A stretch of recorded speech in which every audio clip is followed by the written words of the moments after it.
Welcome to Monday Morning Coffee with Inside the Firm. Each week, our hosts will be interviewing local, regional, and national business leaders to give you an inside peek into how they lead their business to success in the ever-competitive business climate. Welcome to another edition of Inside the Firm. I'm your host, Alex Gore. I am here with Trevor Bullen. In 2000, he founded the Caribbean office of Co-Operative Architecture, called Coca-Cola, if I'm saying it correctly, and he'll correct any mispronouncements that I have, because I know I have one coming. So this was in Grenada, where he is originally from. Under his leadership, the firm went on to become an award-winning architecture and planning consultancy, with successfully completing more than 30 residences, commercials, and institutional projects, including Grenada's new House of Parliament. Most recently, he was a senior associate and director of operations at Snow Kreilich Architects. You can correct that if that's not the right way of saying it. And that firm was a recipient of the 2018 AIA Architecture Firm Award. Then at Dunwoody College of Technology, he became the dean of the new School of Design in college. Trevor, welcome inside the firm. Thanks, Alex. That was a mouthful. There was like a lot of really tricky names in there. I didn't think about that. Yeah. So is the name correct? The two architecture firms.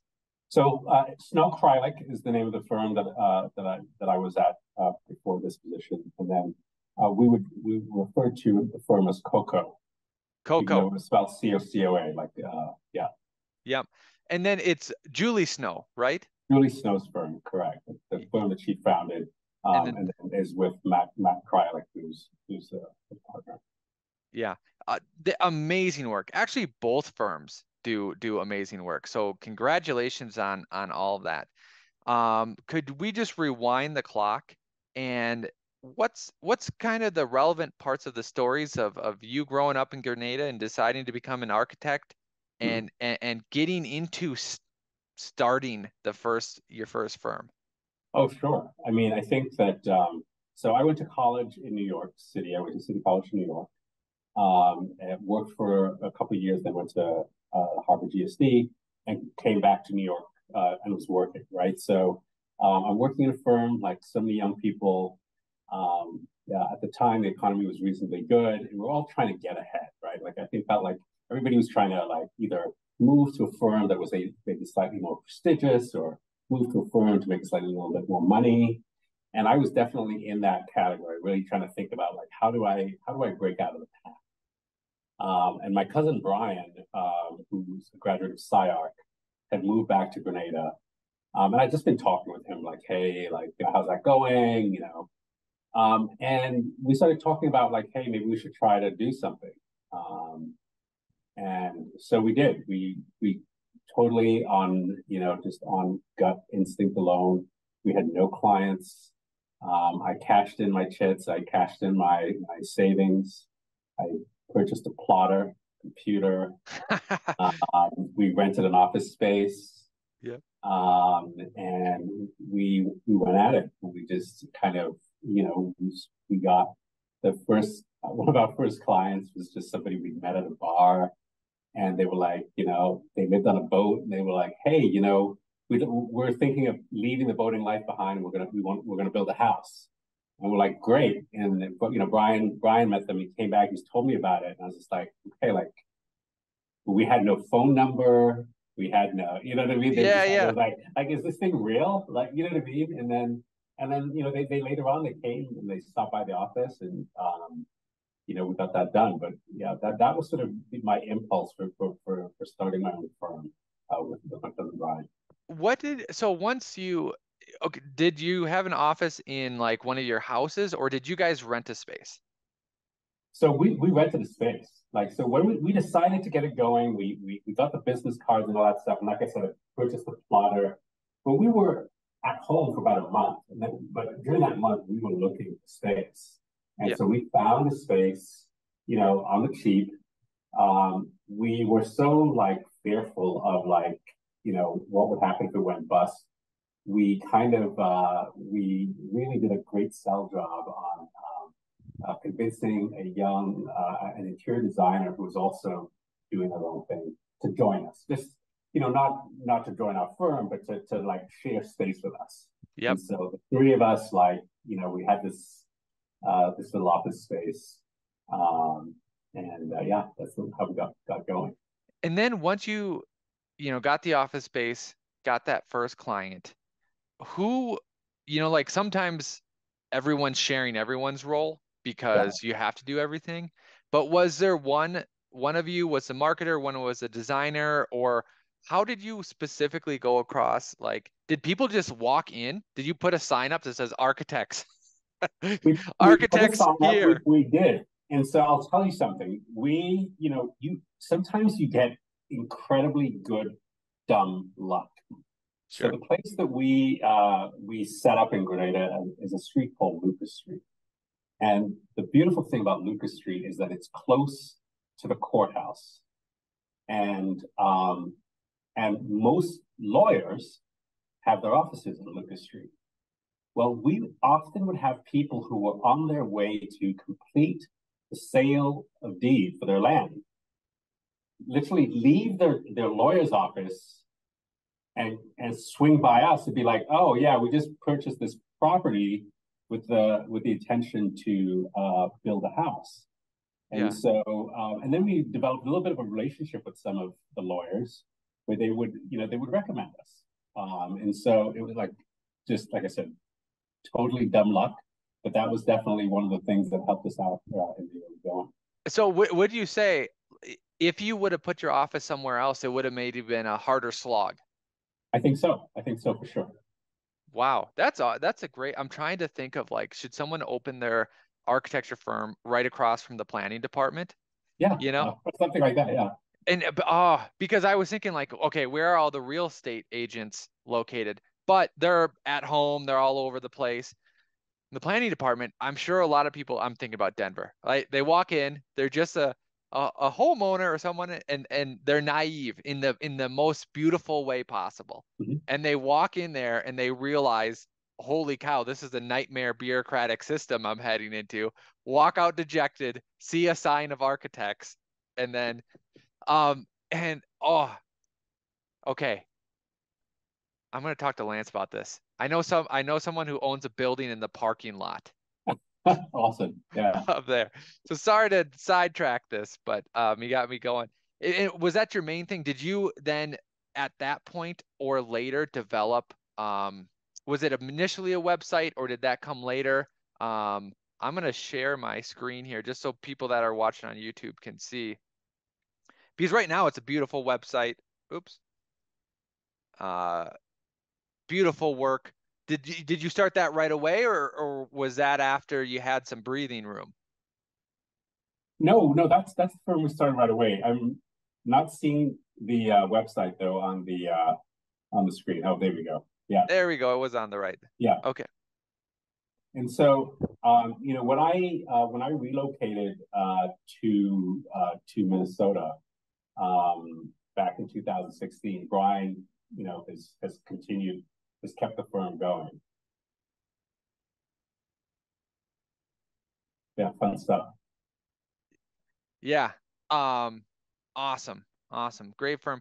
Why did you go from Grenada to Minnesota? Some people would say the weather is different. The weather is a little different. I meet so many transplants now that I'm here in Minnesota, and out of curiosity, and I think a lot of people ask me the same question, like why did you decide to land here? And the short answer is almost always the spouse. And so my wife is from Minnesota. Her parents needed a little additional support as they settled at the age. And we felt that we wanted to be able to be there to support that. So that was the thing that took the scales. Awesome. Then you got a job at a firm here. It's a mid-sized firm. What was your role there? What are some challenges of, like a small to mid-sized firm that you see that I think a lot of people are struggling with? Yeah. So I got to the firm when the firm was I was maybe employee number 19-ish. The firm had experienced some pretty rapid growth. That firm is probably in the 35 to 40 person range now. And so I sort of came right as the firm was in this expansion mode. And I wasn't initially hired to do operations. But a few months into, I think I started in September, and it was right around the holidays. So let's say right around Christmas, New Year's time. The person who was doing operations at the time decided that she was going to move on. She wanted to expand her family, and she decided that she was going to resign. And Julie Snow and Matt Kreilich approached me about taking on that role. And again, I just was like, yeah, I mean, that's sort of my personality, but also I just was like, yeah, sure, let's give this a whirl. I mean, I'm not sure that I had a full appreciation for all the nuances. It's a little bit of, because I continue to work on projects, right? So I'm still managing projects, but staffing, at a mid-sized firm is really, really tricky. If you had to define what an operations manager or director for a mid-sized firm, not that they had this laid out when you started it, but right now, how would you define that role? So, one of the ways we used to talk about it a little bit was like the manager of the project managers. Right? So you've got all the projects that kind of all sort of running, and they all have their own life. But somebody needs to kind of make sure that they're all tracking the way they should be tracking for the global bottom line, global cash flow, right? And so there's an aspect there. And then that person is also sort of, in terms of staffing, as I mentioned, is trying to make sure that the right person is in the right seat for each project, right? And that can be really, really tricky because sometimes somebody's already started on a project and they'd be fantastic for this new project, but they're already taken and they're already right. And so it really does become a little bit of a three-dimensional chess. There's some regulatory things, to deal with like liability insurance and things like that as they relate to projects. We did a lot of public work. Public work has different compliance aspects, particularly as it relates to fees that need to be maintained. So, I don't know. I always just sort of describe it as the grease. The grease is trying to keep the whole machine running as smoothly as possible. That's a great way to put it. What are some issues that these firms might be running into that you see? And especially to like staffing, and you might have some better insights, cash flow, Yeah, I'll say one of the big ones for mid-sized firms in particular has to do with the scale of projects that they can do, right? So I think when you're a small firm, you're always hoping for that one big project. That, if we could just get that big project, that multi-million-dollar project, those big fees, that's going to, the design is over 2 years and that we could really kind of be on. And I think that when you hit a mid-sized firm, you typically start to get a couple of those projects, right? You typically have 1 or 2 in the firm at any given point in time. The challenge really becomes when those projects, sometimes if they're developer driven, they go on hold, or there's a long review process. So if you're a 30-person firm and you've got these 2 projects with, like, let's say they've got a 6 to 8-person team, 1 or 2 of those things go on hold, and your whole financial model is turned upside down. Like the really big firms have a dozen of those, so they can take that buffer much better. But those mid-sized firms, that's a real challenge. So you're big enough to get some of the big work, but when that big work kind of hits a bump in the road, you really, really feel it. And I think that's really one of those really, really big ones.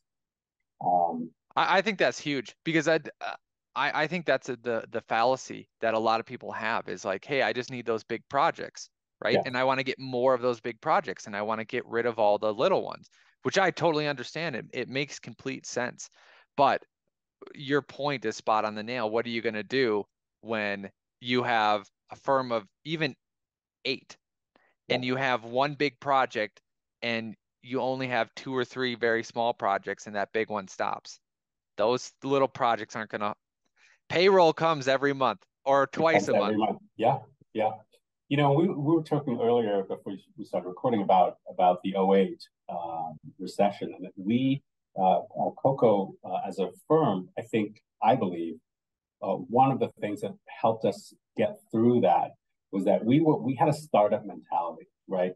We fairly quickly got into the position of being the number 2 firm on the island.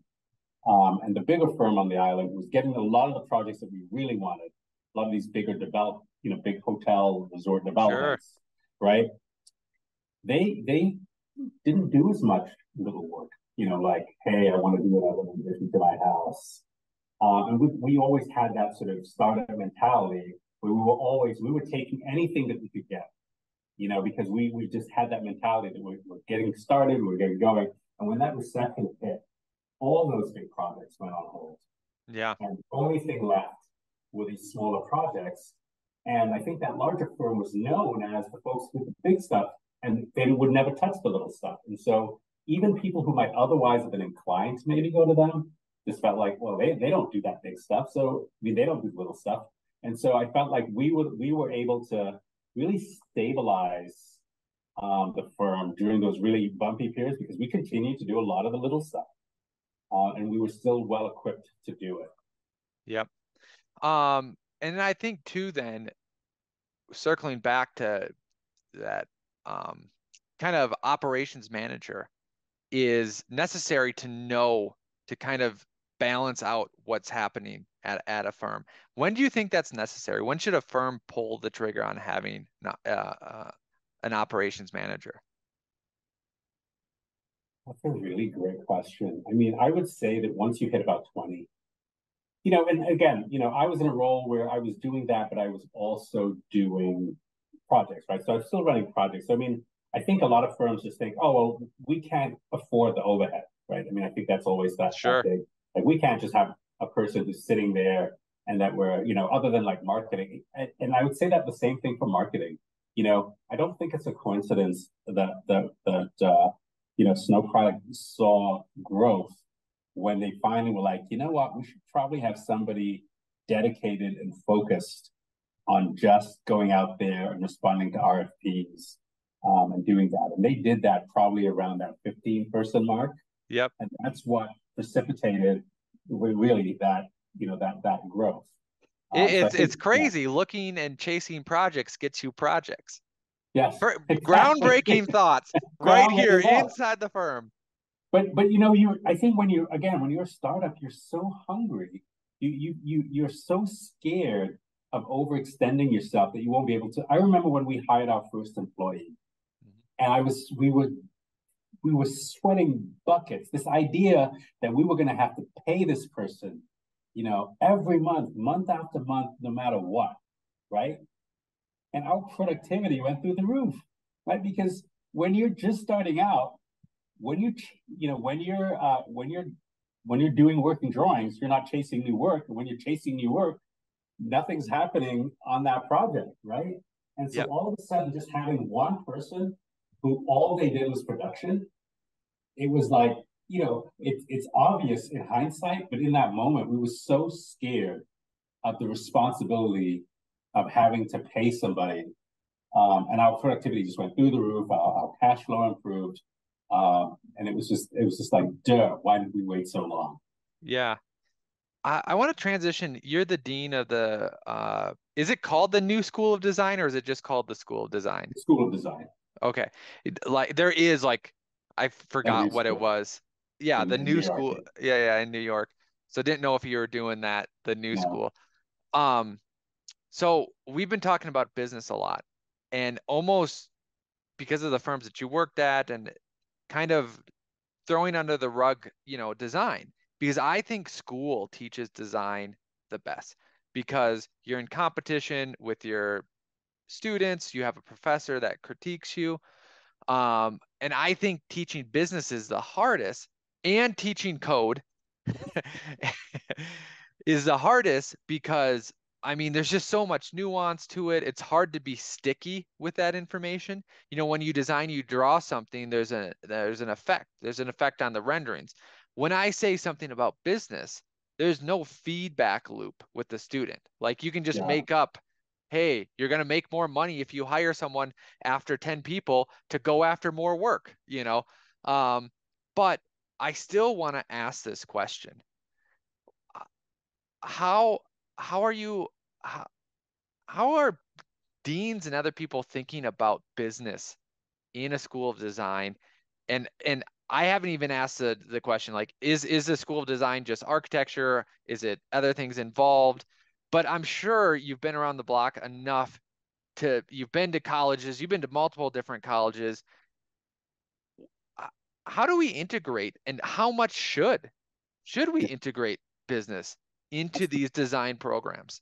So the school of design that I oversee has a interior design department, graphic design, and architecture. So we have three disciplines represented, and all of them, of course, have some sort of business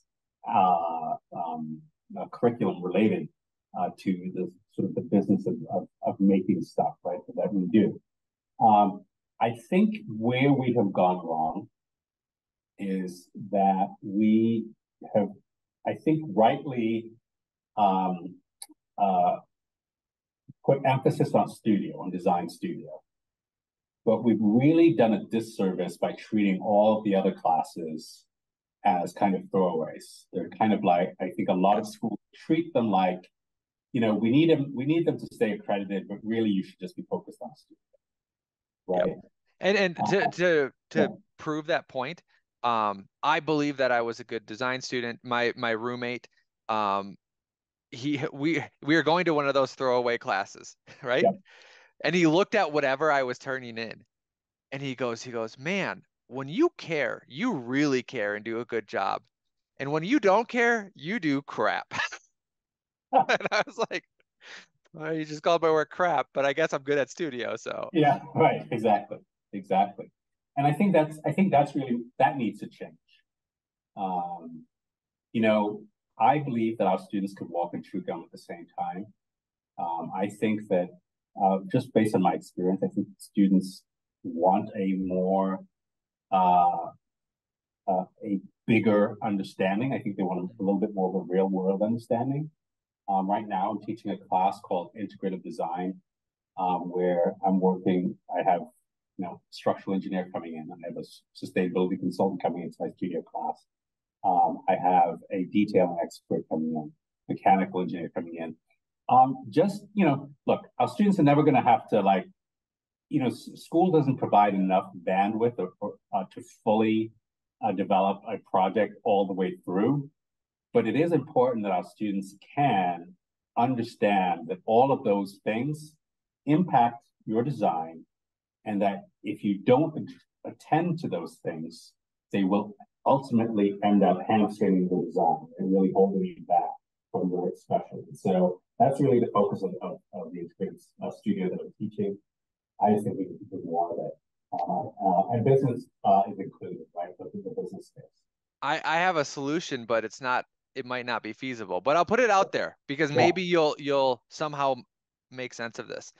So it was funny. One of our employees, um, he went to NDSU. I actually think it's a great school of architecture. I think it's practical yet hits the design market.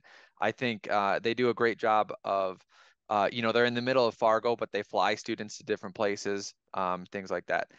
But he said, I still contend that I learned more in 1 year here at this firm than 4 years or 5 years, whatever, yeah, at university. Um, and and I know that to be true because I know what I learned and I know how much you can learn at a firm and how fast it can go. One of the major differences, besides real world applications and all that, right, is even if you're at a bigger firm, mid-size or larger, because I was at 70 people, that's probably large size. yeah, Our project team had like one lead and then two co-leads, right? And then there was probably like four of us under each co-lead. So like the feedback loop is like a 1 to 4. relationship. Now, the problem though is you get a professor to have a studio. That professor has to lay out, hey, what are we doing here? All the ground rules and all that. Somehow you would need like 4 other adjuncts or other people to literally every week check in with those students and be like, okay, now we're going to do this detail. What about this thermal break right here? And the clash is probably actually going to come between the main professor and the other ones. And why it needs to be structured like that is because you can't have in a studio, you can't have you can't convince 5 other professionals to come up with a whole curriculum, to do all the grading and stuff like that. You could convince them to say, hey, once a week, you know, review the student and get into details and all that. And then you got to pay them. But I mean, that's the difference is like you've been working at firms like that. Your boss looks over your project, redlines things, tells you specifically figure out this specific problem and come back to me. So if you could just recreate that and somehow make it affordable. Make it affordable. I mean, I think one of the things that we're suffering from a little bit of a hangover from is our transition from an apprenticeship-based profession to one that's largely taught now in schools. And I think there's some attitudes that still are still pervasive, right? So, for instance, you know, we do find a lot of schools that say, "Hey, you don't need to worry about all that, you know, that thermal break you just mentioned. Oh, you know, all that stuff, you're going to learn that in the profession. So while we're in school, we're just going to do design with a big D, right?" Yep. Well, the truth is, as somebody who's running a firm, we're not really set up to be teaching firms. We're set, our profit margins are not robust that we can be like, hey, we can bring you along, and you know, we're really trying to have people hit the ground running to the extent possible, right, and be productive members of our teams right away. And so we still have this little bit of a chasm between the two. And one of the things that I try to do with Dunwoody is we're really trying to give students some of the things that they need so that they can hit the ground running, right? That they can land and be like, hey, we can be a productive part of the team on day one. And I'll give you just a tiny example. Like I spoke to a firm leader maybe about a year ago, and I was telling her how every student at Dunwoody gets a laptop fully loaded with all the software. It's part of the tuition. You know, they get Bluebeam. She goes, Bluebeam, wow. She said, I hired somebody the other day and they had no idea what Bluebeam was. And I said, well, you know, that's one of the things. Like one of the things that we did is we thought, well, if people are using it in industry, we should at least expose our students to it in the classroom. So it's not, I mean, Bluebeam, there's nothing sophisticated about Bluebeam, right? Right. But it's one of the tools of the trade. We feel like you should know what the tools of the trade are. So when you get out there, you're not working from a deficit, that you can just jump right in. Yep. Awesome. I love this discussion. Thanks for everything. Is there any topic that you want to make sure we touch on? And is there any sort of, if any students are listening, anyone thinking about being the profession, or anyone who wants to reach out, where should they go to get a hold of you or the college? Right. So, I'm T. Bullen at dunwoody.edu, but you can find my information on dunwoody.edu website. You can check us out. We have actually a really great online Bachelor of Architecture degree program.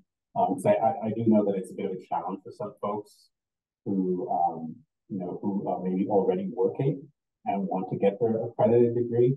We have something called stackable degree. If you have an associate's degree from like a local community college, you can then stack on that last 3 years and get your Bachelor of Architecture. And that has been a really powerful route for a lot of people.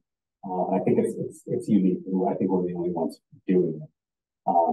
That's cool. But I think, just like general advice for folks who are like either getting out there or maybe just starting their own firms or thinking about starting their own firms, I would say, and you can probably speak to this as well, is that, sometimes look at the path less trodden, right? my decision to go back to Grenada, like a lot of my friends in New York at the time were like, "You'll be back in 3 months." Yep. Because Yep. again, their framework was like, you know, their framework was New York, and so I can tell you, it would have been a lot harder for me to have been successful and have my own firm in New York than it was, right? And Yeah. so Every firm in the world is in New York. yeah, exactly. So, really, if you're thinking about it, the opportunities lie in the margins where other people maybe aren't looking. That's where you'll find those opportunities. And so I'd always encourage people to try to think a little bit outside the box, because it can be very easy to just focus in on sort of the shiny objects. Great advice. Thank you, Trevor. I appreciate it, and I know our listeners will as well. Alex, I appreciate talking to you. It was fun.